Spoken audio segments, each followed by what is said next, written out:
Morning guys, so not much on today. We had to go fit a small water heater in a cloakroom that we did. Been having issues with that. Hopefully this one will be good enough to do the job. Second time lucky. First one was either crap, but you know, it is what it is. I didn't charge her for it. I bought her a new one at my expense. Got it fitted. The other job I did this morning was just fit some shelves in a Howden's kitchen. Just add a couple of shelves, so that wasn't even worth filming. And at the moment we are doing a fire door. Basically all we're doing, it's an old block of flats. Obviously fire regs have changed. They've had their insurance assessors out, people that maintain the block, and there's been a couple of doors. We've done one last year. Basically we're not replacing the door. All we're doing is fitting the smoke seals in the frame because they're not there. The routed slots are there, but the actual seals aren't. So Ricky's been up there with a chisel, 10mm chisel. He's raked out and scraped down them and he's fitted the smoke seals. We need to upgrade the hinges because the hinges aren't up to fire regs. We've got to put a Perco door closer in and upgrade the letterbox, and then put a fire seal around the door. So let me just take you upstairs and I'll show you what's going on. Okay, so Ricky's scraped out and he's put our smoke seals in all the way around the frame. As you can see, we've got to adjust the hinges. There is a Perco slot which I've got to cut out from the smoke seal. We've got no sealer around the perimeter of the frame, so we need to upgrade and put a smoke seal, silicone fire rated, around the frame. Upgrade the letterbox, as I said, because obviously the letterbox is just the old-fashioned metal one. It's got to have intermittent fire strips in. So I've already changed the hinges on the door, already drilled the Perco in because I got a bit ahead of myself, as you do. The hinges we're fitting are slightly, they're still 4-inch, but they're not as wide. I've drilled the Perco in. This is obviously a replacement door. It's not the original one. So whoever did this door should have fitted this because it's on the frame upstairs, as you just saw. But obviously they haven't fitted it on the actual door, so that's not right. This was the letterbox, really badly cut out. Some sort of a butcher's been at it. But this is the official letterbox we've got to have because it's got the intermittent seal there.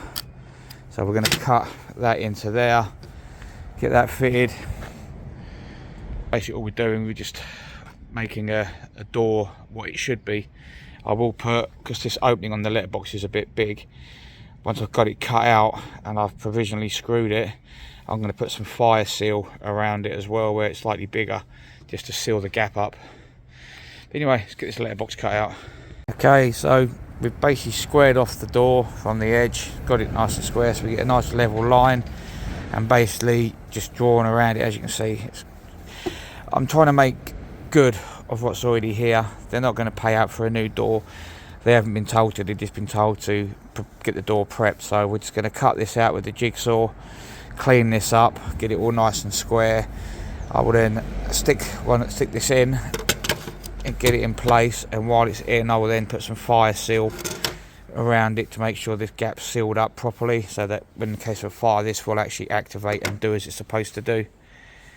Okay, so we've got our hole cut out, we've done our pilot drills. We're just going to flip it over. I'm going to put some gaffer tape just to hold that in place. We're going to silicone it up with the fire seal, put the other side on, and then that's that, another job done. Just like that, it's in. We put a bit of fire seal around it. So all we've got to do now is screw down our top plate, and there we go, all fixed in. Our screws that go all the way through. Got our feathery bit on the inside, top the draft, and it's all sealed up. So now all we've got to do now is go and pilot a hole for the hinges upstairs, put the hinges on, hang the door, make sure she closes, and fit the Perco door closer. Okay, so I'd already pre-drilled the hinges, so they're now fitted, so we can now go upstairs. I hate these bloody Percos, they're horrible. But we can now go upstairs, rehang the door. Hopefully it'll all shut properly. We'll find out when we get up there. And once I'm happy with the door swinging, we've just got to put the fire seal around the outside, and that's it, we're done. That's done for the day. And then tomorrow is the some more fitted wardrobes, the IKEA fitted wardrobes. But we've got some different stuff going on with that, some drawers, so we're going to build some drawers from scratch. And some other little bits and pieces. So See you in a bit. Okay, so after a little bit of jiggery pokery, we had to take some timber off around the frame, stuff on around the frame, which closed that gap up, unfortunately. But now it all shuts nicely. Everything's brushing on the brushes. So just gonna clean it down, connect the Perco up, put our silicone bead down. They may want this put back on. I'll have to speak to them about it.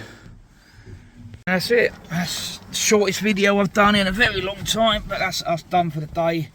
All I had to do, finish off, was just literally get that Perco on, make an adjustment so that it shut on its own.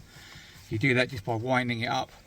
It makes it stronger. They're lethal, them bloody things, I hate them. And then just a fire mastic seal around the outside of the frame, which took me 2 minutes, water based, so it's quite straightforward. Happy days. All I've got to do is invoice a itemised invoice for each item so they can do it for the insurance company. And everyone's happy. Don't forget, guys, like, share, follow and subscribe to the old YouTube channel. And we will see you tomorrow. Bye bye.